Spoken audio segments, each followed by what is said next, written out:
Bienvenue dans Voix de comptable, le podcast qui t'aide à trouver ta voie. Je suis Julie Lagneau, experte comptable mémorialiste en quête de sens et j'accompagne les étudiants de la filière expertise comptable à prendre leur envol. Je parcours la France à la recherche d'anciens étudiants en comptabilité et nous retraçons ensemble leurs doutes, leurs échecs, leurs expériences et bien sûr leurs réussites. Aujourd'hui, ils sont experts comptables, commissaires aux comptes, DAF ou encore contrôleurs de gestion, parfois même professeurs ou entrepreneurs. À travers ces parcours inspirants, j'espère te montrer que non, en compta, il n'y a pas qu'une seule voie. Bonne écoute!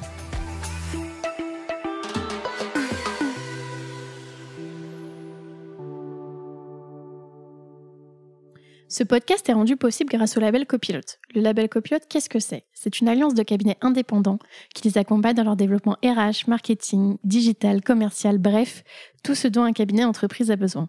Récemment, ils ont lancé le Lab Recrute, un site sur lequel tu peux retrouver des cabinets labellisés Happy at Work. Si tu veux aller y jeter un œil, le lien est disponible dans la description.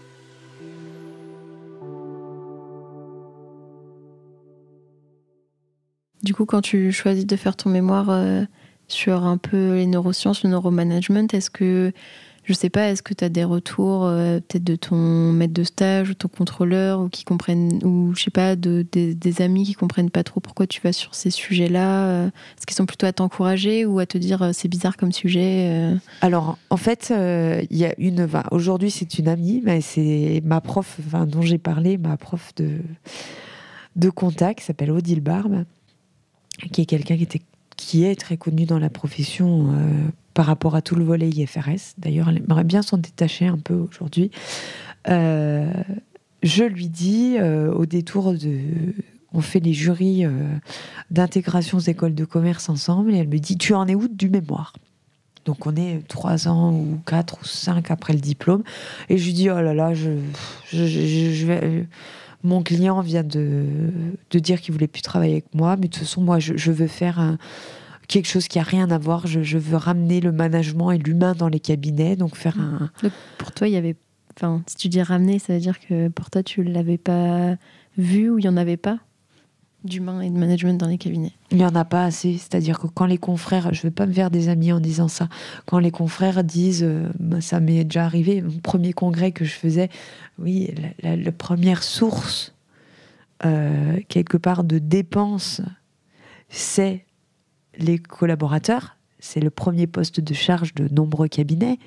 Mais c'est ce qui fait la richesse, puisque nos cabinets sont là pour vendre la matière grise de leurs collaborateurs. Et d'ailleurs, je crois que tu ne dis pas ressources humaines, mais richesses humaines. Ouais, j'aime mieux dire richesse humaine. Parce que si on part de ça, c'est la première source, mais c'est ce qu'on vend. C'est bien que c'est une richesse. Puisque tu fais profiter de... Ouais, enfin, mais ressources, ça c'est pas dans le sens on les exploite. C'est une richesse parce qu'on les met à disposition. En fait, la richesse, c'est leur cerveau et c'est ça qu'on met à disposition. C'est leurs compétences, c'est leur spécialisation. Alors j'entends déjà des confrères qui me diraient « Non mais Mélissa, tous les collaborateurs ne sont pas à ce niveau-là. Ils n'ont pas... » Oui, mais est-ce qu'on leur donne la possibilité de trouver leur super pouvoir, leur super talent, on peut appeler ça comme on veut, ce qui fait que ils s'enrichiront, ce qui fait qu'ils rendront le cabinet plus riche de nouveaux savoirs et donc ce qui fait qu'ils pourront plus facilement monnayer des nouvelles prestations. Parce que c'est ça en fait qu'il faudrait. C'est pas rester cantonné à nos missions de présentation ou de certification selon si on est expert comptable ou CAC. C'est d'aller chercher ce qu'on peut mettre et qui soit un facteur différenciant. Donc c'est un propos qui est éminemment marketing. Parce que, en fait, marketing, même commercialisation, qu'est-ce qu'on vend ? En fait, on vend une différence. On vend une connaissance que mon collaborateur a, que d'autres n'ont pas. Mais ça, c'est un choix. C'est-à-dire que c'est ma vision, quelque part stratégique, de ce que devraient faire beaucoup de cabinets aujourd'hui, à l'heure où le gâteau, il est déjà gros et on fait que de s'échanger des parts de clients, et que je trouve ça un peu dommage, sachant qu'en fait, on pourrait faire d'autres gâteaux. Et arrêter de se batailler sur le gâteau. Ça vient pas de moi. C'était une image d'un expert comptable avec lequel j'ai travaillé. En fait, le gâteau, c'est pas le gâteau juste des missions de présentation. C'est, ok, mais moi, je vais faire un gâteau qui soit sur un tout autre sujet. Donc, si mon collaborateur, il a envie de se lancer dans la blockchain, en fait, il y a sûrement quelque chose à faire. Et ça en fera une vraie richesse. Et en plus, lui, ça va lui amener un mort de reconnaissance. Oui, mais pour faire ça, ça voudrait dire qu'il faudrait faire un peu je veux dire, personnalisé en fonction des collaborateurs et donc prendre le temps d'écouter et de prendre en compte l'individualité de chacun. Et c'est pour ça que je m'adresse à notre cible qui sont des étudiants, Alors quand je dis étudiants, attention, je mets pas de... Pour moi, j'ai tout le monde à la même enseigne, qu'on soit étudiant en DCG, en DSCG, qu'on n'ait pas commencé le cursus, qu'on soit mémorialiste. J'aime bien dire futur expert comptable. Parce qu'en fait, tout le monde est un futur expert comptable en fonction de l'objectif qui s'est fixé, qui peut ne pas être une finalité. Mais c'est comment vous allez pouvoir en parler et chercher par vous-même. C'est-à-dire que c'est quelque part pas le signataire. Un, il n'a pas le temps. Et deux, il va pas savoir cibler que vous avez des besoins d'aller sur quelque chose de spécifique ou de vous former sur un sujet. Alors, on pourrait aussi tout de suite tordre le cou au débat de faut se spécialiser, pas se spécialiser. Moi, je pense que, à l'inverse, ce qui vous fera vous épanouir, c'est ce côté qu'est-ce que je veux faire à un instant T. Ça ne veut pas dire que toute votre vie, vous allez devoir faire ça. Mais c'est qu'à un instant T, peut-être se concentrer sur un objectif, parce que le cerveau, il aime bien quand on va sur un truc, puis après un autre. Sinon, on fait trop de choses en même temps et on s'éparpille. Mais de se dire, en fait, je me suis fixé cet objectif, donc j'y vais. Et en fait, de moi, oser en parler à l'expert comptable en disant, voilà, moi, j'ai ce projet-là, ça me tient à cœur. Et en fait, quelque part, je cherche le cabinet où je pourrais mettre ça en avant.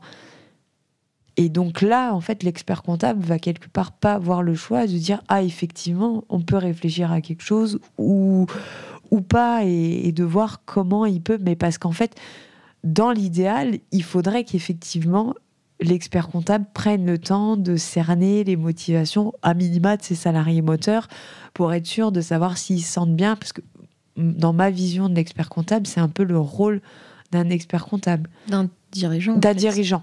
Oui, tu as raison de me reprendre. Mais dans les faits, j'entends bien que ça soit pas possible. Et après, moi, quand j'ai les dirigeants souvent comme interlocuteur, et souvent ils me disent, en vrai, Mélissa, moi, ce collaborateur, je le sens pas associé, ou ni associable, ni évoluable. Associable dans le sens, c'est pas qu'il n'est pas sociable, mais dans le sens où on veut pas l'associer tôt ou tard. Non, sinon ça serait asocial, je crois. Mais là, c'est associable qui ne peut pas être associé. Ou que je ne vois pas... Ça, c'est plus dans le cadre des experts comptables mémorialistes. Oui, ou même d'autres... on n'est pas obligé d'être expert comptable pour être associé. Parce qu'il pourrait me dire, je le vois pas chef de mission. Parce que il prend pas d'initiative, parce que je vois qu'il n'est pas en très bon relationnel. Et c'est dur, hein. Je sais que pour beaucoup d'étudiants, de jeunes, c'est pas évident. Parce qu'en même temps, de trouver sa place. Et on attend la reconnaissance. Du coup, on attend d'avoir la reconnaissance pour prendre des initiatives. Sauf que on attend que tu prennes des initiatives pour te donner de la reconnaissance. Ouais. Et du coup, c'est des problèmes de communication, comme souvent, Mais du coup, c'est le serpent qui se mord la queue. Donc, c'est pour ça que moi, en fait, j'aime pas cette histoire de prendre sa place, de trouver sa place, parce que, on la trouve jamais. On la trouve jamais. Par contre, elle n'est pas la même. Non, au fur et à mesure de la vie. Elle peut changer, et heureusement, mais à partir du moment où on l'exprime, et moi j'aime bien le terme de occuper sa place, c'est-à-dire à un moment, quelle place vous voulez, et il faut se projeter. Mais ça me fait, parce que je me dis, tu vois, c'est comme si on mettait un tapis, puis tu dis ça c'est ma place, et tu vas sur ta place, et tu restes jusqu'à temps que ça soit plus ta place, et après tu changes de tapis. C'est ça, parce que si tu dis aux gens c'est ma place, ils vont dire, pour eux c'est ta place, tu y es pas. Donc moi je la prends cette place, je l'occupe d'ailleurs. Donc mais d'ailleurs j'en ai fait un sujet de formation, c'est-à-dire le titre c'est occuper sa place. Parce que derrière c'est ça qui fera que en fait vous laissez pas le choix et vous êtes tellement convaincu que vous devenez convaincant. Dans le sens où en fait t'attends pas qu'on te donne le droit de prendre. Enfin en fait tu prends ça c'est ma place et je la prends et je l'occupe. Je l'occupe, c'est-à-dire je la vis. Je la prends, il y a le côté je la pique ou je me sens pas légitime, tu vois. Ça dépend. C'est pour ça que tu l'occupes. Mais après, il y en a qui vont me dire, des étudiants, Mélissa, c'est bien beau, mais toi, le management, ça t'est arrivé comme ça. Moi, je galère à trouver un sujet de mémoire parce qu'il n'y a rien spécialement. Ok, il peut ne rien y avoir, mais en fait, la vraie question, c'est qu'est-ce que vous voulez ? Et si vous voulez rien, là, c'est quand même un peu embêtant, parce que si vous voulez rien, vous aurez rien, et du coup, rien n'avancera, tu vois. Donc à un moment, je peux entendre que tout peut pas être une passion, qu'on peut pas être transcendé par un sujet et transcendé par la prévoyance et les régimes de retraite des professionnels libéraux. Mais quelque part, voilà, c'est des opportunités. Est-ce que si t'es pas transcendé par ça, enfin, en soi, tu pourrais peut-être aussi avoir l'opportunité soit d'aller voir ton expert comptable pour voir s'il n'y a pas d'autres missions qui pourraient plus te transcender, ou soit peut-être de ne pas tomber d'accord et de se dire, en fait, si je trouve pas de sujet de mémoire qui me transcende, c'est peut-être parce que mes missions, en fait, ne me transcendent pas. Et est-ce que c'est un problème de... Enfin, est-ce que ça peut être modifié dans ce cabinet-là, ou est-ce que c'est peut-être que j'occupe pas la bonne place actuellement qu'il me faudrait, et auquel cas, c'est pas le problème c'est pas le problème du sujet de mémoire, c'est que c'est plus large que le mémoire, en fait. Après, ça peut être le mémoire, mais ça peut être... Ça, c'est valable pour un mémoire DCG, parce que je trouve que trop souvent... DSCG, pardon. Les mémoires de DSCG sont pas assez pris au sérieux. Ah, c'est un mémoire de DSCG. Ah, oui. Tu verras le mémoire du DEC. Oui, mais non, parce qu'en fait, ça permet déjà à la personne... la notice. Oui, puis en fait, je veux qu'on réouvre, parce qu'en fait, on peut pas attendre d'être au mémoire du DEC pour se sentir bien. Et quand tu dis il faut aller voir l'expert, moi j'encourage aussi vachement ça, à se dire en fait tu m'as pas demandé d'exprimer mes attentes, mais quelque part je vais le faire quand même. Et en fait si le cabinet peut pas y répondre, c'est un fait. Maintenant on pourra pas me reprocher de pas les avoir exprimés. Après c'est à nous de choisir si est-ce qu'on accepte entre guillemets qu'on n'ait pas pris en compte nos considérations, ou est-ce qu'on part du principe que ça nous convient pas et que dans quel cas on veut... Enfin, il faut être acteur aussi si on se sent pas bien, il faut le dire et voir si ça peut changer. Mais de toute façon, on est obligé de le dire, parce que les personnes peuvent pas le deviner. Et puis souvent, moi, les confrères me disent pourquoi il est parti? Je sais pas. Et tu l'as demandé? Oui, mais... non, il dit jamais non à ça. Mais oui, mais en fait, comment tu lui as demandé? Parce que si tu demandes mais pourquoi, il y a une façon aussi de demander. Moi, quand je dis demander, c'est que vous vous posez la question, voilà, qu'est-ce qui va te manquer au cabinet? Qu'est-ce qui, au contraire, te manquera pas? Histoire de savoir si c'est quelque chose qui est en lien avec l'ambiance. Pour les prochains, s'il y en a d'autres qui peuvent partir pour les mêmes raisons, ou sur quoi et puis pour comprendre, en fait, plutôt que de rester sur c'est un jeune, comme tous les jeunes, il est attiré par le pognon, puis il sait pas ce qu'il veut, puis il a pas réfléchi. Oui, parce que je pense qu'il y a un sujet là-dessus, sur le fait qu'on nous amène pas à nous poser les bonnes questions, notamment qu'est-ce que je veux en fait et de quoi j'ai besoin, parce que je peux avoir un besoin, ça veut pas dire que le cabinet va répondre à mon besoin. C'est ce que tu disais pour toi tout à l'heure, où tu avais un besoin et en fait qui pouvait pas être comblé par ton métier. Exactement. Mais il faut quand même à un moment se rendre à l'évidence. Et c'est ce que tu disais à l'instant. Maintenant que je sais ça, ok, qu'est-ce que je fais? Est-ce que c'est ok pour moi de rester tout en sachant que ce besoin, il sera pas comblé? Par exemple, quand tu disais j'aime pas les missions sur lesquelles je travaille, ok. Moi, finalement, je fais plein de sports et puis je me suis mis dans plein d'assauts et en fait, j'aimerais vraiment qu'on package un truc pour pouvoir accompagner ces types de clients, mais on n'en a pas du tout. Et ça aurait pu aussi que, même si tu t'épanouissais pas énormément dans ton travail, le fait peut-être de faire du sport, de faire des assos, ça aurait pu rendre le travail plus supportable, entre guillemets, dans le sens où tu te serais épanoui dans autre chose. Je pense, là j'ai pris un exemple, c'était pas moi spécialement. Non, mais je veux dire, en général, t'es pas obligé de kiffer à la mort ton travail, tu peux t'épanouir dans autre chose et te dire que ok, ça c'est mon travail, entre guillemets c'est alimentaire et je m'épanouis dans le reste de ma vie, en fonction des personnes. Je pense que c'est la stratégie que beaucoup de personnes font. Et d'ailleurs quand les confrères me disent les collabs ils ont plus envie de rester travailler, moi je connais pas de gens qui n'aiment pas les projets. Déjà, parce que sinon les gens se marieraient pas, ils feraient pas des enfants, ils partiraient pas faire des tours du monde ou même pendant leurs vacances des tours du fromage à vélo. Soyons créatifs, ou des tours du monde en trottinette électrique, j'en sais rien. Donc il y a ça, et je connais pas de gens qui aient pas envie d'être investis dans des groupes, qui a envie d'être rattachés. Alors il peut y en avoir. Le sentiment d'appartenance. Le sentiment d'appartenance. Donc c'est simple. Si ça, on ne le retrouve pas dans son travail, on va le chercher en dehors. Et les gens, comme tu dis, se satisfont d'organiser le baptême de leur enfant, les soirées, l'enterrement de vie de jeune fille de leur meilleure amie, parce que ça leur fait un gros projet, parce que voilà, et puis parce qu'ils sont dans leur association de l'autre côté. Donc, à un moment, si tout ça, c'est pas fait, en fait, au niveau du cabinet, forcément, on va le chercher en dehors. Alors, je dis pas qu'il faut faire des séminaires toutes les semaines pour que... Des enterrements de vie de jeunes experts comptables. Ça nourrit le besoin de faire des trucs fun, mais quelque part, pourquoi pas ? C'est-à-dire, ça peut être animer les réseaux sociaux du cabinet, ça peut être décider de partir à l'aventure. De créer des nouvelles missions. De créer des nouvelles missions sur l'économie sociale et solidaire, d'aller voir... Ça peut être tout un tas de choses. Est-ce que un bilan en soi, c'est peut-être un peu un projet Qu'est-ce que tu en penses Est-ce que tu as des confrères qui te répondent ça ? Un bilan comptable. Un bilan comptable, est-ce que ça peut être un projet ? Mais c'est pas un projet, c'est pas plus un projet que la digitalisation. C'est-à-dire, oui, on rend le cabinet digital. C'est pas un projet, c'est un moyen de... C'est une nécessité. Oui, c'est une nécessité. En fait... il y a aussi ce côté, qu'est-ce qui fait que ça sera un projet ? Un projet, ça a une durée déterminée. Et c'est très important pour le cerveau. De se dire que, OK, j'ai tant de temps pour faire ça, donc je vais y aller.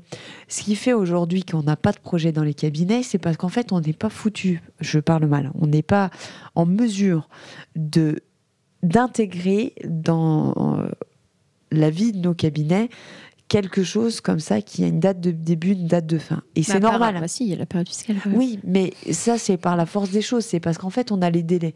Et donc, tout ce qui a des délais, forcément, le cerveau, il y va parce qu'il a un délai. Donc, en fait, on n'ose pas mettre de délai pour les autres choses. Et du coup, comme les autres choses n'ont pas de délai, elles ne sont pas des priorités. Donc, on ne les fait jamais. Donc, on commence des projets qu'on ne finit pas. Du genre la digitalisation, la RH, le management. Et puis, en fait, c'est pas géré en mode projet. Revenons à notre exemple. Le VJF, le mariage, le baptême, ce que vous voulez, la version Mud Day de votre association sportive locale. La version insertion professionnelle ou insertion de la prison à côté de chez vous, enfin, peu importe le sujet. J'ai un projet, voilà. Un projet, on définit quelque part un capitaine de projet, on se met en petit groupe, on se répartit qui va faire quoi, qu'est-ce qu'il y a à faire, on se fait un rétro-planning, ce qu'on sait quand même faire. Mais là, en fait, comme on n'inscrit pas ça, comment veux-tu que ce soit un projet ? Ça reste trop nébuleux. Ouais, il y a la digitalisation. Ok, la digitalisation, c'est passé sur tel logiciel. Oui, on va commencer à muter des trucs et puis on va... C'est trop flou. Et en fait, il faudrait que le capitaine de projet ne soit pas l'expert. Il faut quelque part donner cette opportunité à certains collaborateurs de prendre le lead et de lui dire on fait le point avec toute l'équipe, quel est ton job, où il commence. Et en fait, moi, quand je vois des postes qui passent dans d'autres métiers, ou quand je rencontre des gens, je suis chargée de projet. Et pourquoi nous, on n'a pas des gens qui sont chargés de projet ? Alors qu'on en fait tout le temps des projets et qu'on a de quoi en faire beaucoup. Encore une fois, on dit organiser le séminaire du cabinet, mais ça pourrait être... Parce qu'en fait, on va me dire, oui, toi, tu penses tout le temps à faire des trucs festifs, mais oui, parce que tout le monde aime faire la fête. Je connais pas de gens qui aiment pas faire la fête, quand même. C'est pas pour rien qu'on attend le vendredi soir et le samedi soir. Quand je dis on entendait la majorité des gens. Donc, proposer un truc avec les clients du cabinet, avec les partenaires, une soirée avec une formation, un truc, en fait, on peut en avoir tout le temps. Mais c'est ça, on peut en avoir tout le temps des projets. Et ça, c'est des trucs qui prennent pas 100 heures, qui vont pour moi permettre aux collaborateurs de faire autre chose et, comme tu dis, d'avoir un petit peu ce côté... bah voilà, dans mon cabinet, je fais des trucs un peu tradis, mais au-delà de ça, dès qu'on fait des événements, et on en fait souvent, parce que on a décidé de faire des rencontres 5 à 7 ou 7 à 9 avec nos clients tous les mois, pour leur montrer qu'on est là, pour arrêter d'avoir ce fameux, de toute façon, on le voit qu'une fois par an, et en fait, ça, c'est à l'initiative des collaborateurs, et on peut rencontrer nos clients. Donc, comme c'est pas nous qui présentons le bilan, on les voit quand même, ça crée de l'échange, ça crée du lien. Enfin, il y a plein de choses à faire, quoi. Ça permet aussi de les fidéliser. Tu mets une pierre dans mon jardin. Et quel est ton avis, ça, justement, sur l'attractivité, la fidélisation Alors, mon avis, c'est qu'on se focalise énormément sur l'attractivité, qui est un vrai sujet. Mais pour moi, c'est un vrai sujet parce que déjà, on a du mal à fidéliser. Je m'explique. Aujourd'hui, enfin, je sais pas vous, hein, mais alors qu'on soit étudiant ou en apprentissage ou déjà un petit peu dans le métier ou même complètement. Ah, et toi, tu fais quoi? Je suis comptable. Je fais des études de comptable. Quelle idée! Ah ouais, d'accord. Puis en fait, selon la façon dont on aborde les choses avec les personnes, elles se rendent rapidement compte que, en fait, on connaît déjà le métier qu'elles font, qu'on on a des questions pertinentes parce qu'on a quand même ce recul et ce regard. Ils changent un petit peu d'avis, mais il manque quelque chose. C'est-à-dire que, en fait, je sais pas si tous les collaborateurs de nos cabinets, et je crois qu'ils sont 120 000 160 000. Enfin, alors je sais pas, j'ai 160 000 en tête, mais je sais pas si c'est compta et paye, enfin c'est peut-être les deux confondus, ouais. Donc c'est peut-être 120 000 compta et 40 000 paye, enfin... Ouais, ah oui, peut-être que j'avais pas, parce que moi j'avais des chiffres aussi auditeurs. Ok, ouais.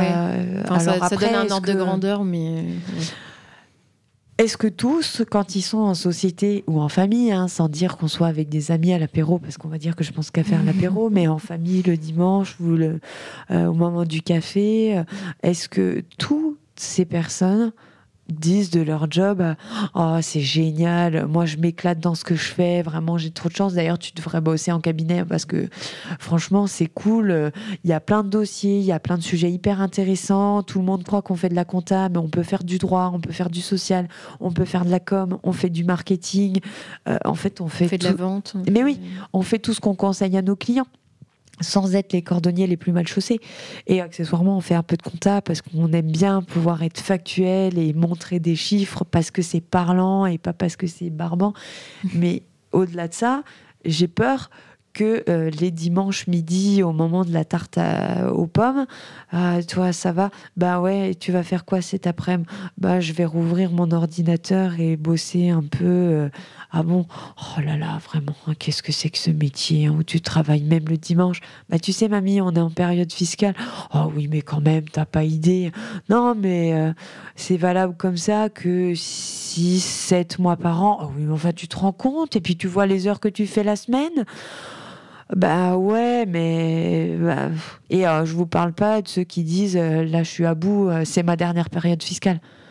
Promis, demain j'arrête de boire, hier c'était la dernière, et puis en fait chaque année les gens remplissent, mais on sait pas vraiment pourquoi ils remplissent, et en fait leurs familles comprennent pas leur choix. Du coup, comment voulez-vous que dans le reste de la famille, il y ait des gens qui ont envie de faire ça? Est-ce que eux ils comprennent le choix? Est-ce que c'est vraiment un choix, ou est-ce que c'est plus que... Entre guillemets, dans le sens où tu préfères fatalisme, tu te poses pas la question, enfin, tu te dis bon bah j'ai un taf, je vais pas flemme de me reconvertir ou de, enfin tu vois, et puis ça demande aussi de se remettre en question, de se dire si j'aime pas mon taf, alors il faut que je trouve un autre taf. Oui. Tu vois, ça demande, c'est un cheminement. Qu'est-ce que je peux faire maintenant que j'ai investi du temps et de l'argent, ou fait investir du temps et de l'argent à mes parents, et qu'en même temps j'ai peut-être le crédit de ma maison, le truc. Et puis peut-être le crédit de mon école, ou c'était pas mon cas, mais ça aurait pu. Hein. Donc oui, il y a toute cette pression. On est très hémisphère gauche hein, là-dessus, mais il y a quand même. C'est quoi hémisphère gauche? Alors l'hémisphère gauche, alors tous les neuroscientifiques sont pas d'accord sur ce sujet, sur ce sujet, c'est-à-dire le fait qu'on ait deux hémisphères et que le cerveau soit bicéphale, donc divisé en deux. Moi, je trouve que peu importe que ce soit vrai ou faux, ça explique beaucoup de choses et ça permet beaucoup de prise de conscience. L'hémisphère gauche, c'est l'hémisphère qui est sensible au langage, aux dates, à ce que les gens vont penser de moi. C'est tout ce qui touche au jugement, à l'éducation, la religion, la justice, les lois. Donc il y a vraiment ce poids de ce qu'on attend, quoi. L'autorité, l'ordre. L'autorité, l'ordre. On peut mettre tout, mais on met les chiffres dedans. Les chiffres, le langage. Donc pour moi, la compta, ça reste un langage. C'est comment on fait partie des chiffres et comment on traduit économiquement des flux et ce qui se passe dans une société. Et c'est ça qui fait que le job et le métier est très intéressant. Mais pour autant, on reste dans ce côté, voilà, qu'est-ce qu'on attend de moi, et très cartésien, très logique, très... Et puis de l'autre côté, on a l'hémisphère droit qui serait plutôt l'hémisphère prépondérant chez les artistes, quoi, très créatif, une très faible notion du temps. C'est les clients qui arrivent en retard, qui sont jamais en stress. Enfin, t'avais demandé un rendez-vous à 15h, il est 16h30, c'est normal qu'il arrive. Le client boîte de chaussures, le client, tout est beaucoup plus... Puis il se moque de l'opinion des autres, qu'il est dans un univers complètement créatif et beaucoup plus ouvert. Donc oui, on a du mal à voir ce côté, mais les deux hémisphères étant complètement complémentaires, on a besoin pour respirer et pour survivre dans cette profession de ce côté hémisphère droit. Et c'est là-dedans qu'on va aller chercher des nouvelles missions, qu'on va aller se dire dans quoi je pourrais m'éclater et qu'est-ce qui va faire que derrière je vais pouvoir finalement alimenter les deux hémisphères. Ouais, et le circuit pour faire en sorte que ça communique bien.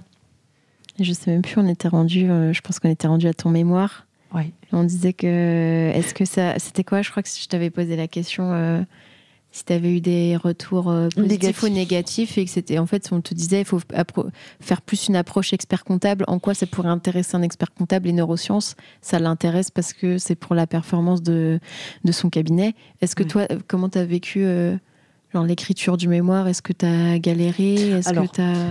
On en était resté à mon amie, parce que c'est devenu une amie qui m'a dit « Je te suis pour cette histoire de mémoire 2.0 et je te coach ». Et je me suis dit « c'est cool, elle fait des coachings mémoire ». La première difficulté, c'est au moment où je fais mon questionnaire, où en fait mon maître de stage me dit « Mais Mélissa, c'est pas un sujet de deck, ça ». Ok, et donc elle me répond de toute façon, Mélissa, tu le savais, il y aura des claques à prendre, et en fait... c'est un peu ce que tu as choisi. Tu as choisi un mémoire glissant. Et donc, j'en parle parce que, en fait, je pars du principe, et c'est ce que j'invite beaucoup d'annexiens, dont tu as déjà parlé de ce que c'était l'annexe, l'association nationale des experts comptables stagiaires. Et c'est pas fort, des étudiants aussi. Oui. L'autre jour, on m'a dit, c'est pas et que des les experts comptables stagiaires aussi. Des étudiants en comptabilité. On m'a dit que c'était aussi étudiants en comptabilité. Donc ça incluait vraiment tout le monde. Mais effectivement, quand vous avez des idées de mémoire, que vous soyez en DSCG ou en DEC, parlez-en et saoulez les gens avec votre sujet, parce qu'ils n'auront qu'à vous dire « tu me saoules avec ce sujet ». Mais au moins, ça va vous faire des avis. Alors, c'est pas pour avoir les avis, est-ce que c'est bien? C'est pour avoir des perspectives. Ah ouais, et si tu parlais de ci, et si tu parlais de ça, ça va enrichir le mémoire. Et donc, moi, j'ai eu des super retours de tous mes collatéraux, quoi. Ah, mais c'est génial et tout. Évidemment, quand on montait une strate expert comptable, il y en a qui avaient un peu du mal à voir. Quel intérêt, Ouais, mais j'ai jamais douté. Et je me suis dit, de toute façon, quand je vais aller à l'oral, ça sera une discussion et un échange avec le jury. Et c'est ce qui s'est passé. Et c'était vraiment ça que je voyais et que je voulais. Et donc ça s'est bien passé, que ça soit... T'as passé les tout en même temps? Ouais, alors moi, je suis de la team compensation. Et il faut tout passer en même temps. Enfin, après, c'est un parti pris. Hein. Il y en a qui le font pas. Et selon les situations, effectivement, ça peut être pertinent de le faire en 2 temps. Ça dépend aussi de ce que je disais tout à l'heure. Quelle stratégie vous avez choisie? Est-ce que c'est juste pour valider le deck que vous écrivez le mémoire, ou est-ce que vous en avez fait un sujet de votre vie, quoi? Et en fonction du risque qu'il y a sur l'un sur l'autre, ça peut être pertinent de compenser. Moi, je voulais me débarrasser. Le mot est fort, mais c'était ça, me débarrasser du diplôme pour dire ça y est, je l'ai. En même temps, c'était quand même une porte de sortie. Ouais, c'est ce que j'ai dit. Ouais. Te débarrasser dans le sens valider, mais dans le sens aussi de construire un peu ce que tu vas faire plus tard. Oui, puis il s'est passé que moi, je me suis séparée de mon employeur. J'avais pas fini d'écrire le mémoire. Donc on est au juillet. Tu avais fini ton stage, mais mon stage était fini depuis 6 mois. Tu as quitté le cabinet. Ouais, j'ai quitté le cabinet prématurément pour plusieurs raisons, mais on va dire qu'il y a une raison principale qui était que je le disais confrère, mais aujourd'hui c'est mon confrère, mais me propose un portefeuille d'une consoeur qui voulait arrêter le métier. Et en fait, je me rends compte que c'est un portefeuille que j'ai pas du tout l'habitude de traiter, beaucoup de BNC, de profession libérale. Donc c'était en expertise, hein? Ouais. Et en alors fait, que tu faisais pas d'expertise? Pas du tout. Mais en fait, on était à l'époque de la loi Pacte. Donc je pense qu'il a eu très peur de se dire, c'est ma seule ETP, donc équivalent temps plein. Quand je dis ETP, pardon, ma déformation professionnelle, équivalent temps plein, c'est-à-dire que je travaillais à temps plein sur le CAC. Et en fait, on s'est dit qu'on allait perdre beaucoup de mandats parce qu'au-delà de l'exemple que j'ai donné tout à l'heure à 55 millions conso, qui était la plus grosse structure, on avait beaucoup de dossiers qui dépassaient pas les seuils, les nouveaux seuils, donc 8 millions de chiffre d'affaires. Je dis pas les 3 seuils, parce que c'est utile. Déjà, 8 millions. 4, bah ça doit être 8. 4 de total quoi, bilan. 50 salariés ou... Ah non, c'est plus 250? que ça, 250. 2 des 3 seuils. Voilà.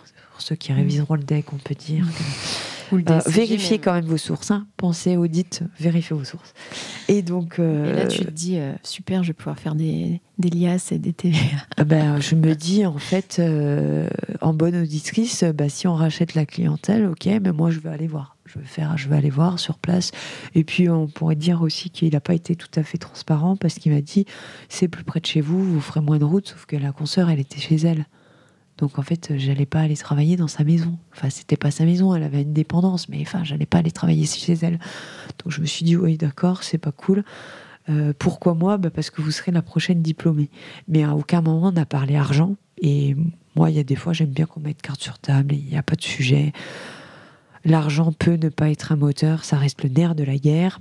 Donc on ne parlait pas argent ni association. Donc sur un portefeuille qui faisait 90 000, dont 20 000 qui étaient déjà au social en sous-traitance chez nous, on parle de 70 000 qui ont dû être achetés 45 ou 55 000. J'estime que c'était pas non plus abusé. Me dire, Mélissa, est-ce que vous voulez ne serait-ce que 20% ou 10 000 euros de cette structure symbolique? Et donc le sujet n'est pas du tout arrivé. Attention, je suis pas en train de flageller mon confrère. Je n'ai pas amené ce sujet sur la table parce que je me suis dit c'est pas à moi de poser la question. Sauf que peut-être que si, en fait, avec le recul, je me dis c'est trop facile de dire il m'a pas parlé de ça. Peut-être qu'il me voyait pas comme une associée, peut-être que c'était pas dans son tempérament, peut-être qu'il s'est dit, peut-être que c'est pas du tout venu à son esprit, peut-être aussi qu'il s'est dit que je venais d'acheter une maison et que je voulais peut-être pas m'endetter plus, j'en sais rien. Mais dans tous les cas, moi, j'ai pas eu le courage de mettre le sujet sur la table. Et donc, en fait, quand je me retrouve là-bas à regarder, il me dit surtout, vous regardez bien s'il y a les lettres de mission, tout ça. Oui, jusque-là, je vais faire un job d'auditeur. Et effectivement, le risque, c'est qu'on n'ait pas de lettre de mission signée et qu'on perde les clients. Et en fait, je me rends compte que les dossiers ne sont pas du tout structurés comme moi, j'aurais structuré des dossiers, qu'il n'y avait pas de démat. Et par rapport à ce que je faisais sur mes dossiers d'audit, on était loin. Donc, je me dis, là, c'est pas possible. Et pour l'anecdote, ce qui a mis le feu aux poudres après tout ça, c'est ma distribution de bonbons. Et j'aime quand même bien le dire, parce que j'adorais distribuer des bonbons, surtout le vendredi. Et la reconnaissance des collaborateurs, c'est chez toi. Non, mais voir le visage des gens quand j'arrivais avec mon paquet de bonbons, j'ai encore les images des gens dans la tête, et rien que pour ça, je le referai, mais 100 fois. J'avais l'impression d'être un messie. D'allumer des lumières et de l'espoir. C'est horrible de dire ça, mais en fait, il faut se resituer, des collabs qui bossent et qui se disent « Oh, une petite pause !» Et en fait, je me suis fait attraper par l'expert comptable. Je ne me cachais pas et je lui avais même déjà proposé. Et il me dit « En fait, ça me contrarie beaucoup quand vous faites la distribution de bonbons. » Et je lui ai répondu « Je vous demande pardon. » Pourquoi c'est distribution de la valeur ajoutée? Non, je ne suis pas allée comme ça. J'ai dit... je comprends pas. Il me dit, moi, en fait, je suis en train de vous racheter une clientèle. C'était pas exactement ces mots, mais c'était dans cet esprit-là. Et vous, pendant ce temps-là, vous faites la distribution de bonbons. Gros blanc.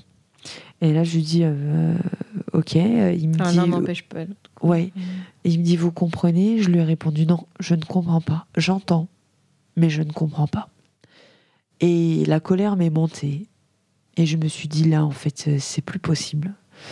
Alors j'ai tout un laïus à faire aussi sur la colère, parce qu'à ce moment-là, je discute beaucoup avec un collègue qui me dit « Mais Mélissa, la colère, c'est toujours contre soi-même. » Ah, je lui dis non.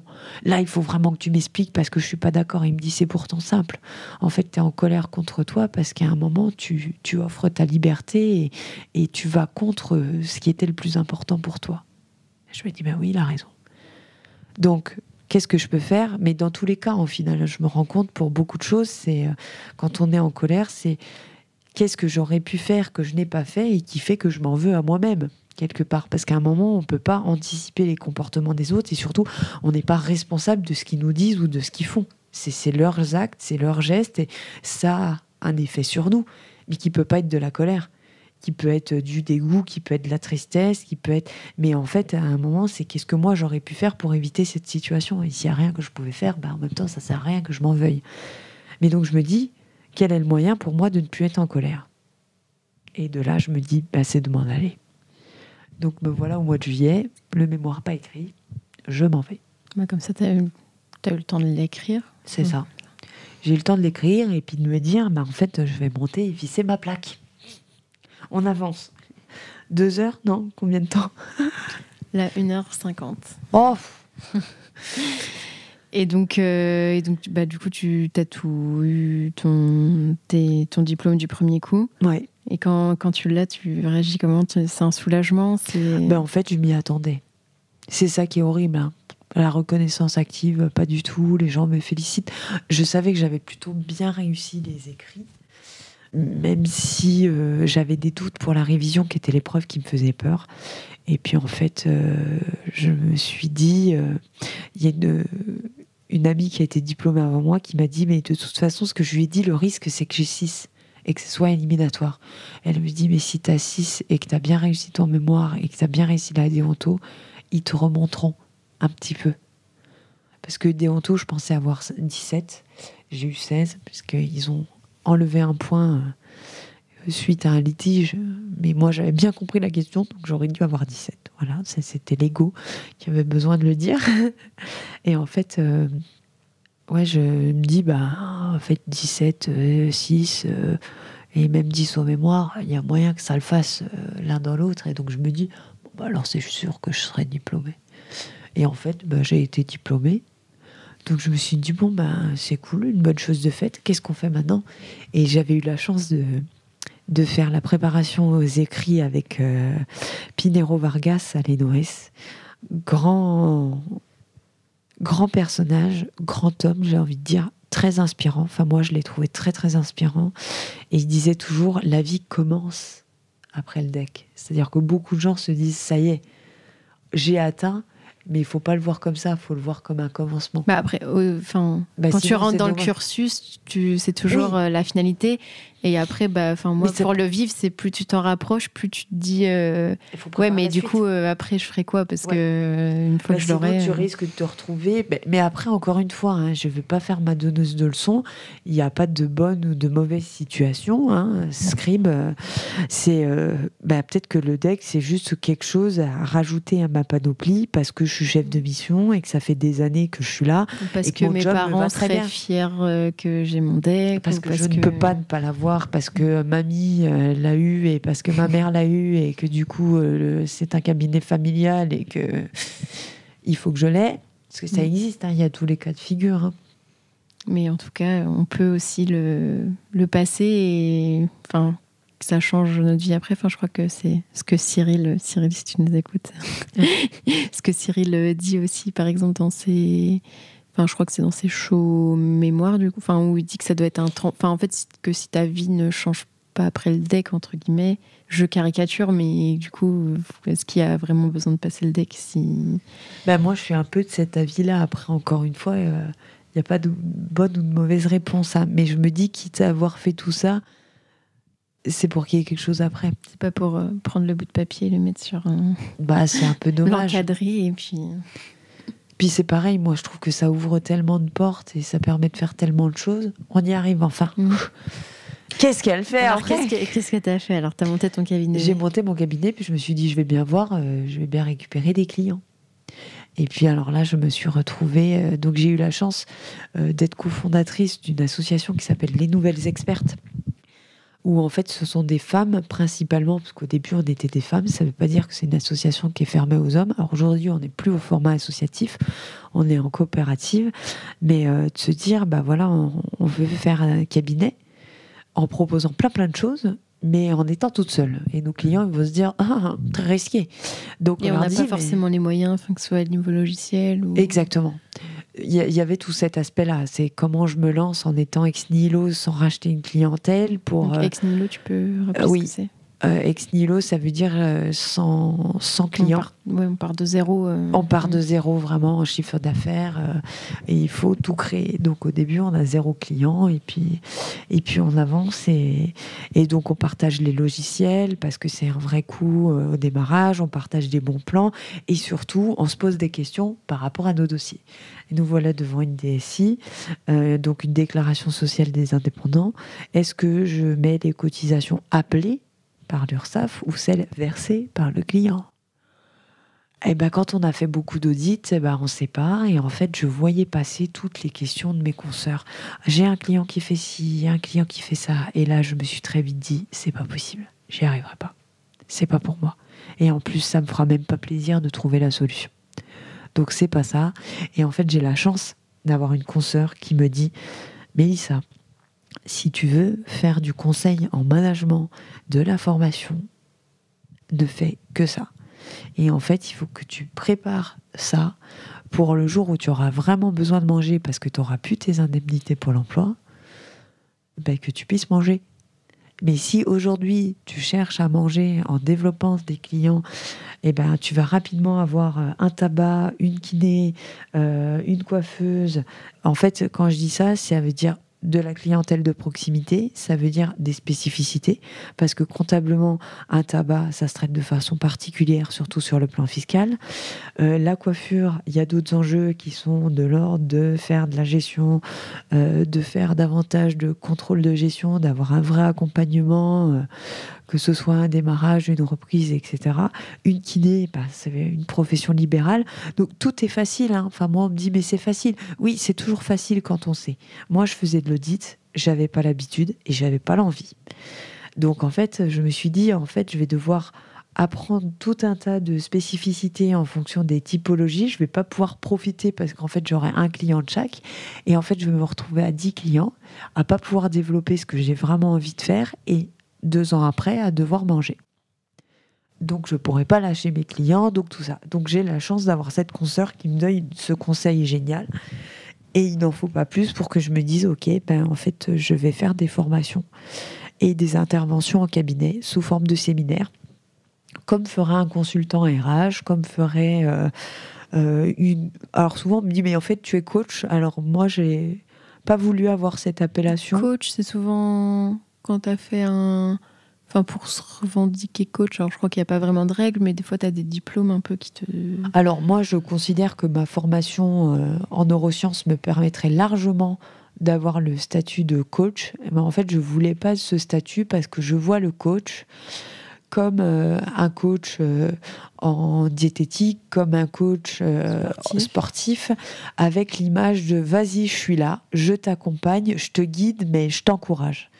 Et moi, je voulais pas être dans ce côté, je vous encourage, je voulais vraiment être dans de l'accompagnement et du conseil.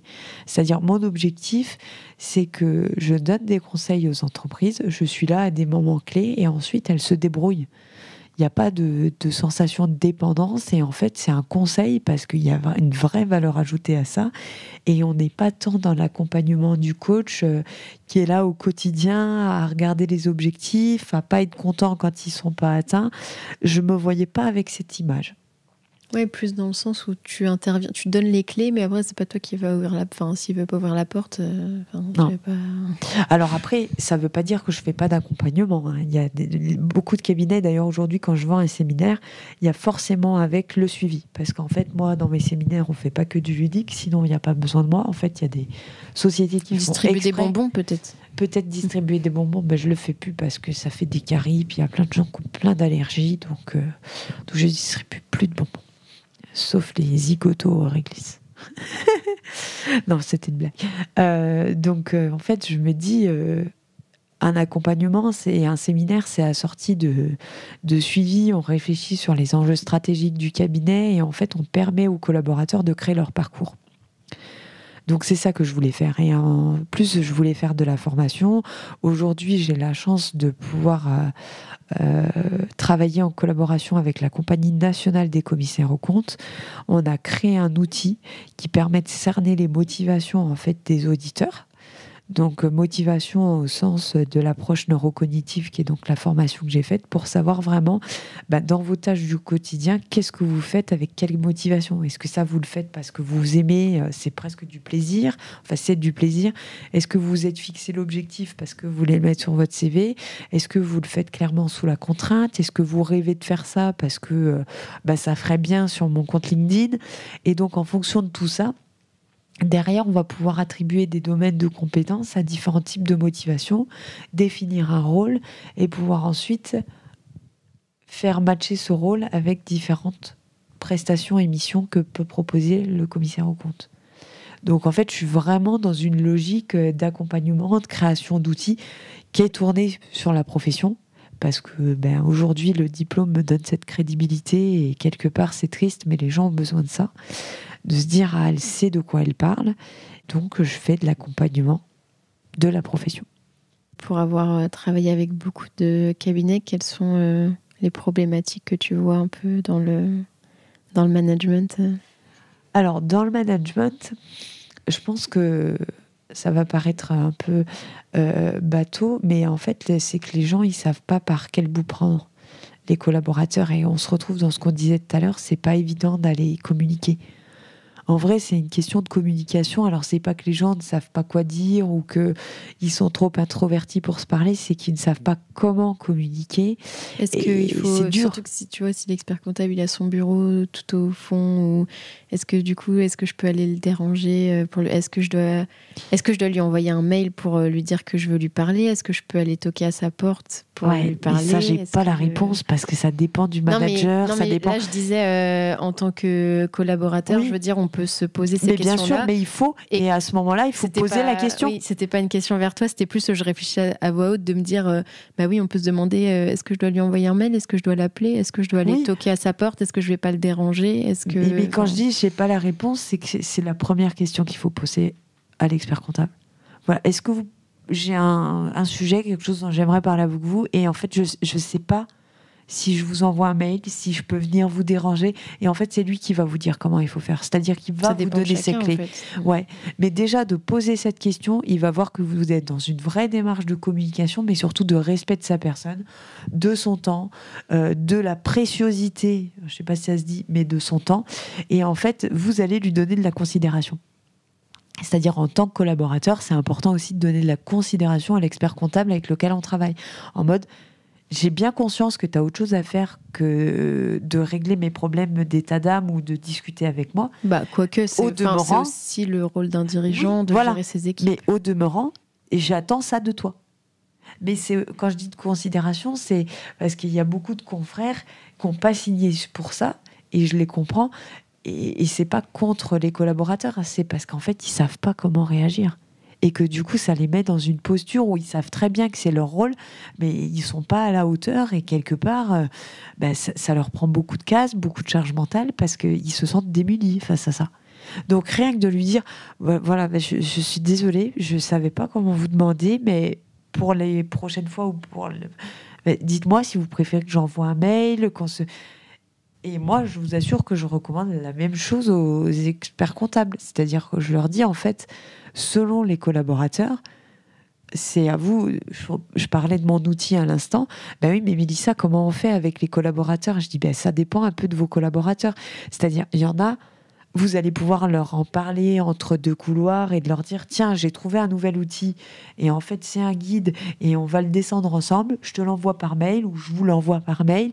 Et puis, on essaye de se faire un point la semaine prochaine si ça vous va. Il y a des collaborateurs, oui. Il y en a d'autres, il va falloir prendre beaucoup plus de temps, expliquer, se voir de façon un peu plus formelle, envoyer un premier mail, attendre, demander. Et en fait, c'est tout le travail de considération. Donc en fait, la grande difficulté aujourd'hui, parce que je reviens à cette question-là, la grande difficulté dans les cabinets, c'est de savoir comment communiquer. C'est ça le problème. C'est-à-dire que, évidemment, il y a un problème de fidélisation, évidemment, il y a des problèmes de recrutement, mais ça, c'est pas inhérent au management. Sauf si on part du principe que c'est des conséquences de management passé qui ont terni l'image de la profession, j'en sais rien. Mais le problème qu'il y a, c'est comment j'en parle. Mais même avec mon associé, c'est-à-dire que je fais des accompagnements pour les associés, c'est mais comment je parle à mon associé, comment je lui dis les choses, comment je lui dis que ça m'embête parce qu'en fait on n'est pas d'accord sur ce process et du coup on n'a pas la même voix alors qu'on est tous les deux la direction auprès des collaborateurs. C'est pas toujours évident de parler à son associé. Donc en fait, pour moi, tout touche à la communication. Que ce soit dans le pro ou dans le perso, c'est souvent le problème.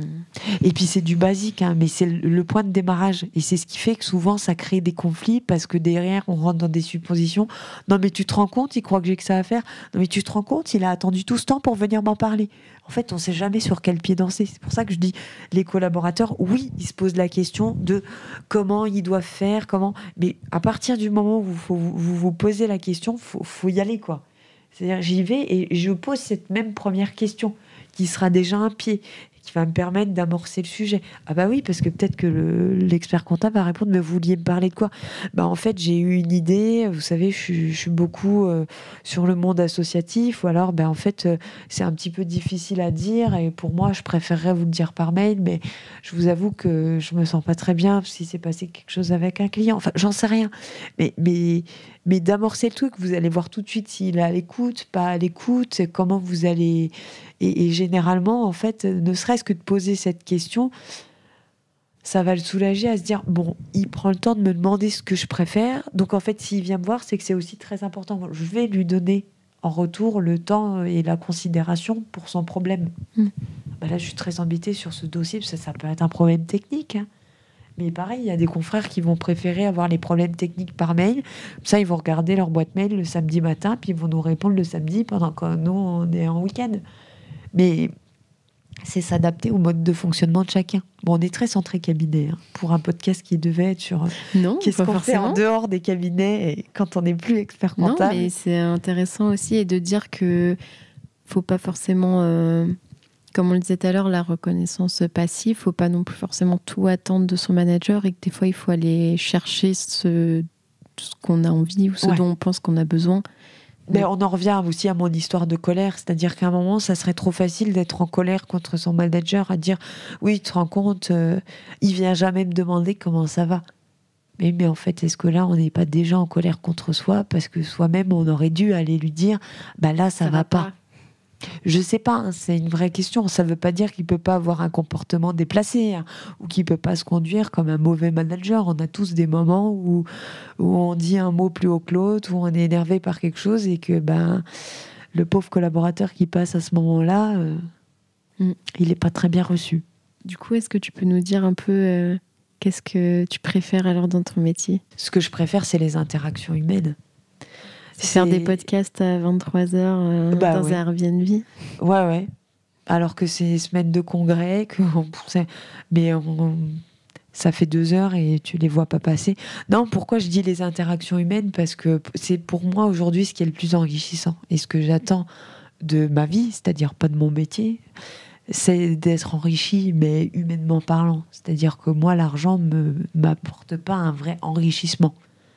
Alors que les interactions humaines, oui, parce que je me sens toujours plus riche.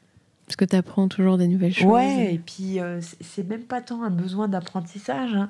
C'est juste de se dire que il y a une vraie interaction, il se passe quelque chose, et ça, c'est comme ça que j'ai l'impression de vivre. En fait, c'est quand j'ai des interactions que je me dis, mais c'est ça la vie. C'est de rencontrer des gens, c'est de confronter des opinions, c'est de disputer, alors au sens philosophique, de discuter et de débattre, ouais. Et c'est ça que je trouve hyper enrichissant, de confronter son point de vue, sa vision des choses, ce côté partage. Parce que j'apprends des choses, mais on n'est pas dans de l'apprentissage au sens... Oui, c'est du partage. Nourrissant, j'ai des nouvelles connaissances, quoi. C'est pas les autres forcément qui t'apportent. Enfin, toi aussi, tu leur apportes des choses. Enfin, c'est du donnant. Ça, c'est de la reconnaissance passive. Peut-être, mais c'est pas mon problème, quelque part. C'est pas une attente que d'apporter des choses aux gens, tu vois. C'est-à-dire que ma motivation il est dans le fait de partager, de pouvoir échanger, d'avoir. Et puis, les échanges sont aussi riches que les personnes et aussi variés. C'est-à-dire quand je rencontre un associé, un collaborateur, les sujets sont éminemment différents et aussi enrichissants les uns que les autres, parce que je crois que j'aime bien parler. Ils l'avaient peut-être pas compris, les auditeurs et les auditrices. Oui, c'est ce que j'allais te dire. Est-ce que du coup, tu le retrouvais pas, ce côté-là, quand tu faisais de l'audit ? Si, dans la prise de connaissance et dans la partie... je rencontre un nouveau client, je vais là-bas, mais oui, plus peut-être après la formalisation des contrôles, etc. Enfin, on va dire le côté paperasse.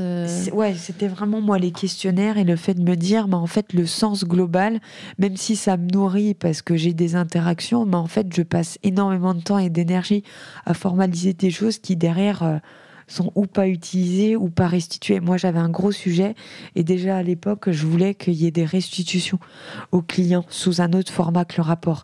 Quelque chose qui soit plus ventable. En plus, j'avais un côté créatif qu'on m'a souvent demandé d'écrabouiller un peu parce que ça servait à rien, parce que c'était pas palpable, parce que l'apprentissage c'était dans les livres, le dessin, tout ça c'était...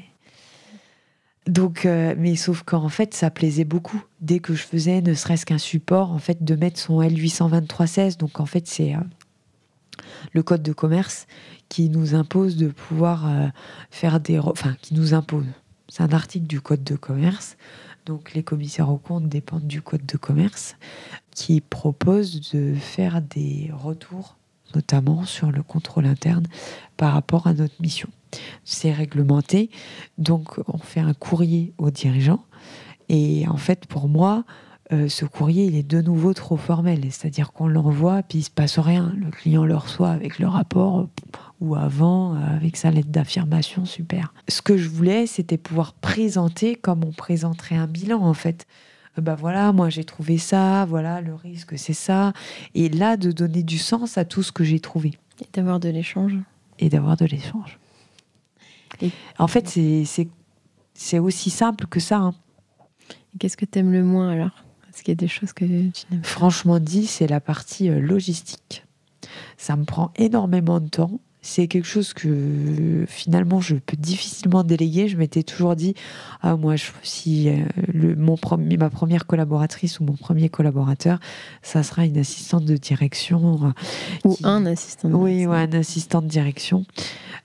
Qui fera toute cette partie quand je suis à droite à gauche, réservation d'hôtel, mes trains, de pouvoir caler un peu des rendez-vous, puis en fait je me dis mais tout est tellement décousu, puis quand je rencontre quelqu'un je le greffe dans mon agenda parce qu'en fait ça va te passer autant de temps le temps que tu transmettes l'info, de transmettre l'info et je me dis est-ce que c'est un job suffisamment intéressant, puis en fait je sais pas si j'ai envie d'avoir ce type de rapport avec quelqu'un à faire ma paperasse, mais ouais, toute cette partie-là, ouais, ça fait de la charge mentale et c'est pas la partie la plus fun, quoi. Est-ce que faire ta compta, faire tes TVA... c'est pas moi qui l'a fait. Scoop. Tu fais pas ta compta ? Non, je fais plus ma compta. Parce qu'en fait, je me suis rendu compte que c'est pareil, j'étais d'une humeur de chien quand je faisais ma TVA, que je me trouve une cliente horrible, je n'ai pas mes justifs, je me dis toujours qu'il faut que je les fasse au fur et à mesure, mais comme je suis un cordonnier mal chaussé, puis que je ne suis plus vraiment expert comptable, donc j'ai délégué. Et puis j'ai délégué aussi parce que ça me permettait d'avoir de l'échange et de me sentir vraiment moins seule, à me dire là en fait j'arbitre ma rémunération toute seule. J'avais besoin de me dire qu'est-ce que t'en penses ça et puis de pas faire n'importe quoi toute seule et de pas me laisser dériver, d'être à jour, de faire tout, de rentrer un peu plus dans les clous. Et en fait je me suis dit il y en a qui font de la compta tout le temps, et moi je pourrais louper des choses parce que je considère que je suis plus dans le métier et que ça fait plus de 3 ans maintenant que je fais pas de production. Et quand j'avais commencé, j'ai eu des clients et je me rendais compte que je les accompagnais pas bien, et je me dis mais en fait je suis une piètre expert comptable et ça c'est pas possible. C'est des clients qui sont devenus des amis, qui sont arrivés déjà par un cercle plutôt personnel, et en fait c'est pas leur rendre service.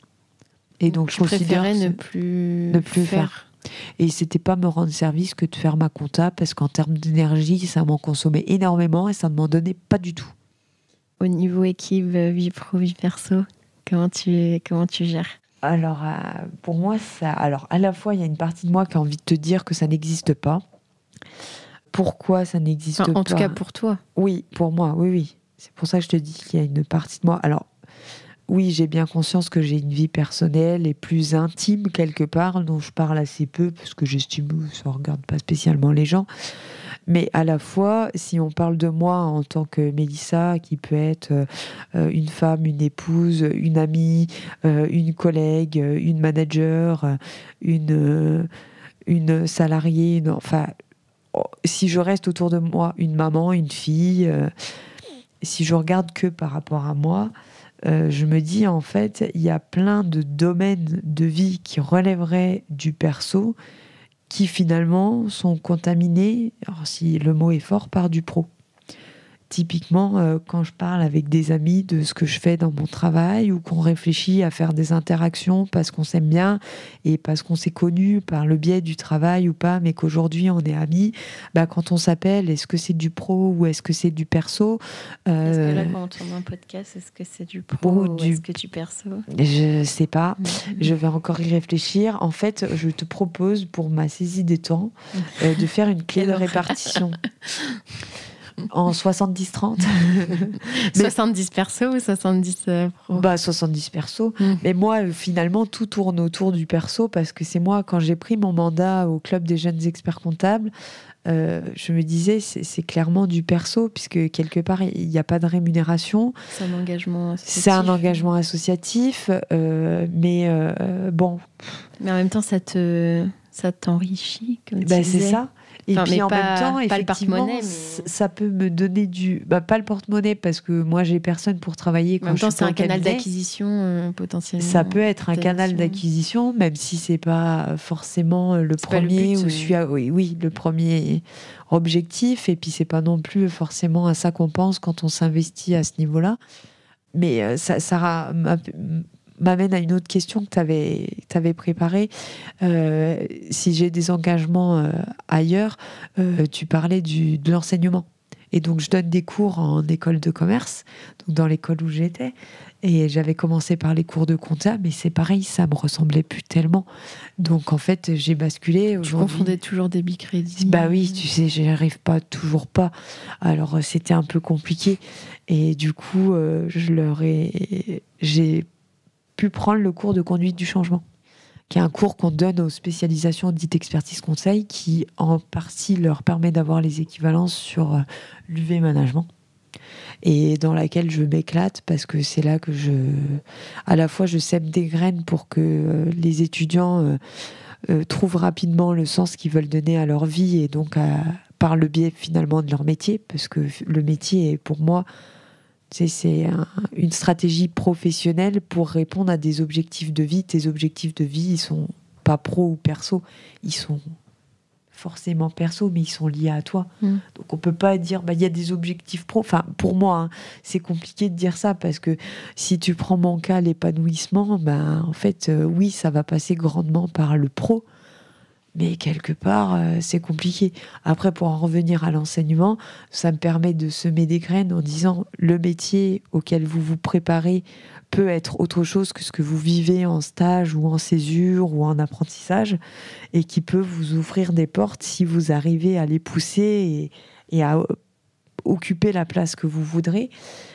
Mais à ce moment-là, je suis rémunérée.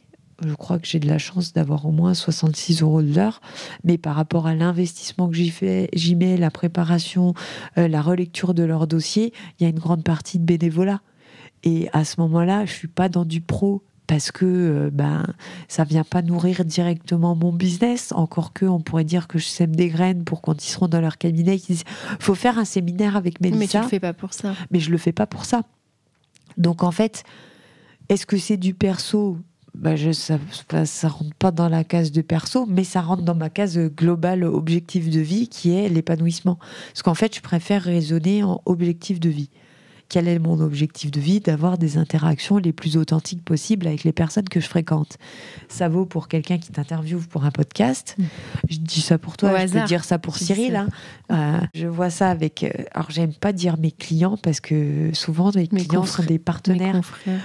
Mais en fait, il y a une vraie interaction qui se joue. J'aime bien recommander des dossiers, vu que je fais pas de compta, j'ai cette chance de pouvoir renvoyer les clients. J'aime bien aussi...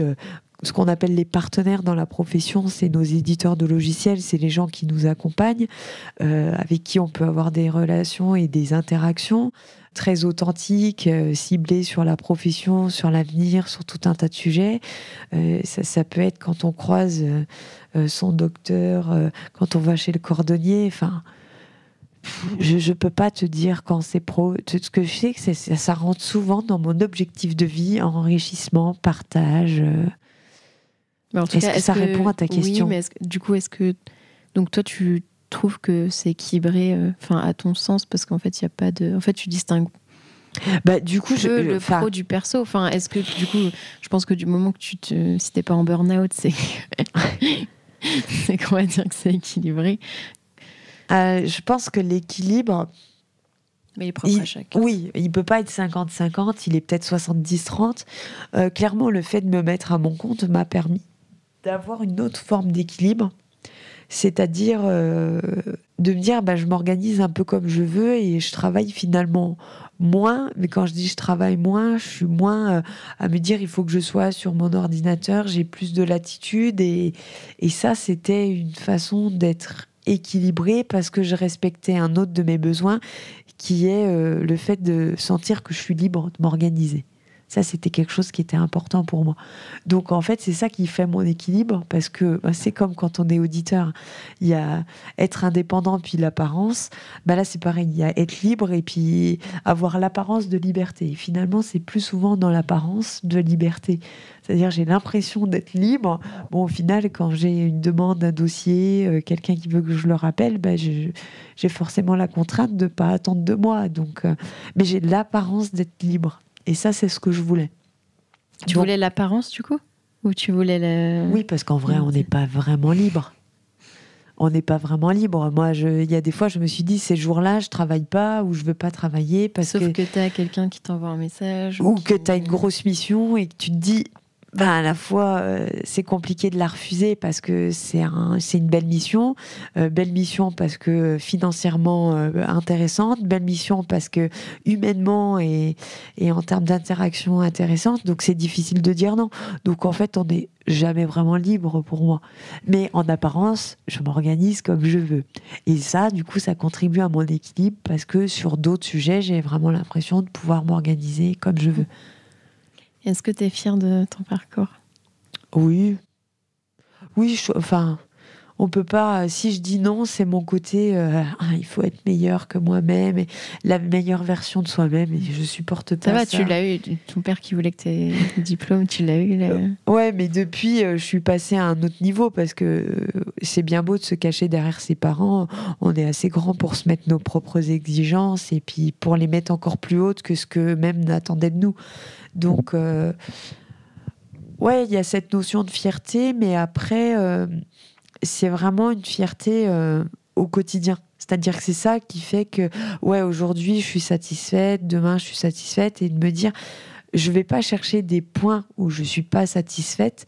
Juste, je vais me contenter de ce sur quoi je suis satisfaite. Parce qu'en fait, on a trop tendance souvent à aller chercher, ça c'est l'hémisphère gauche, encore le jugement, le petit point sur lequel je suis pas satisfaite. Et pour la fierté, c'est pareil. C'est se dire, je pourrais être fière de moi au global, mais bon, quand même, à refaire, j'aimerais bien avoir mon DSCG du premier coup. Non, à un moment, non, point. Enfin, je veux dire... la question, elle est presque trop hémisphère gauche pour moi, à aller chercher. Mais t'es sûr que tu aurais fait exactement tout pareil? Et en fait, le piège, c'est de dire non parce qu'on veut faire le faux modeste, parce qu'on veut être encore plus dur avec nous-mêmes, parce qu'on a cette injonction d'être la meilleure version de nous-mêmes. Mais ça, en apparence, on n'est pas libre de ça. Si tu avais un conseil du coup à donner à la Mélissa qui a 20 ans, t'es en prépa? En fin de prépa ou peut-être déjà Ouais, je suis en prépa. En école de commerce. Mais je trouve que ça fait très donneur de leçons de donner un conseil. Donc, t'es pas obligé d'en donner. En fait, maintenant que je pratique la communication non violente, j'ai compris qu'un conseil, ça ne se donne pas si on ne le demande pas. Mais moi, je te demande. Du coup, oui, mais Mélissa, est-ce qu'elle m'aurait demandé un conseil? Je pense pas. Tu vois? Donc en fait, si elle me demande pas de conseil, et si elle me le demande, je vais lui dire, je vais pas te raconter mes guerres, ça te servira pas à grand chose, sauf si vraiment tu veux, mais en fait, va falloir que tu fasses tes expériences, puis que tu te rendes compte par toi-même, parce qu'en vrai, de l'expérience des autres, on ne tire que de la connaissance, hein. Pas des expériences, donc en fait ça nous fait du bien à nous de les raconter, ça flatte l'ego, pendant 2h30 on peut parler de soi, mais en vrai est-ce qu'il y a un conseil meilleur qu'un autre? J'ai pas l'impression, et puis le conseil que je lui donnerai aujourd'hui il sera faux demain, alors je sais pas si ça vaut le coup de lui redonner un conseil. T'es pas obligé de lui donner un conseil. Non, je pense que puis en fait j'aurais peur de l'influencer.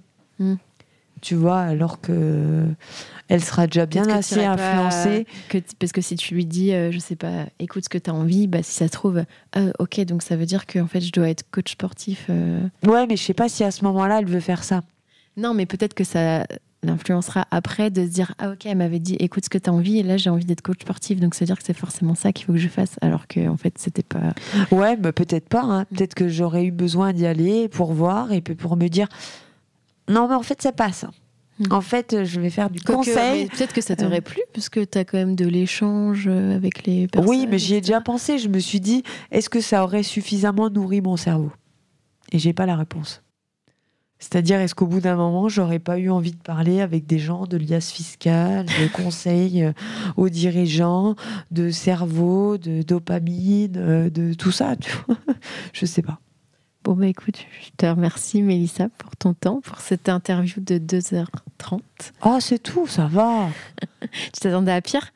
Ouais, tu m'avais dit, avec toi, ça peut durer 3 heures. Je sais pas comment fallait le prendre, mais je me suis dit, on met pas de jugement. Bien. Ah. Bah écoute, merci beaucoup pour ton temps. Bah merci à toi. Et puis nous, on se revoit demain pour la suite du congrès. Ouais, on va se voir pendant 5 jours. Je vais peut-être faire des updates, donc je préparerai mes commentaires lors de la publication. Update 1, attention, ça a changé. Update 2. Allez, super, merci. Merci Vivi. Félicitations, tu as été au bout de cet épisode. Aide-moi à faire connaître le podcast en choisissant parmi ces 3 options. Le plus rapide d'abord, c'est de me donner 5 étoiles sur ton appli de podcast préféré. Le second, c'est d'écrire un gentil commentaire pour m'encourager et pour faire plaisir à l'algorithme. Et bien sûr, tu peux aussi en parler autour de toi. Enfin, le top du top, ça serait forcément de faire les 3. Pour découvrir le prochain épisode, je te donne rendez-vous dimanche prochain à 10h.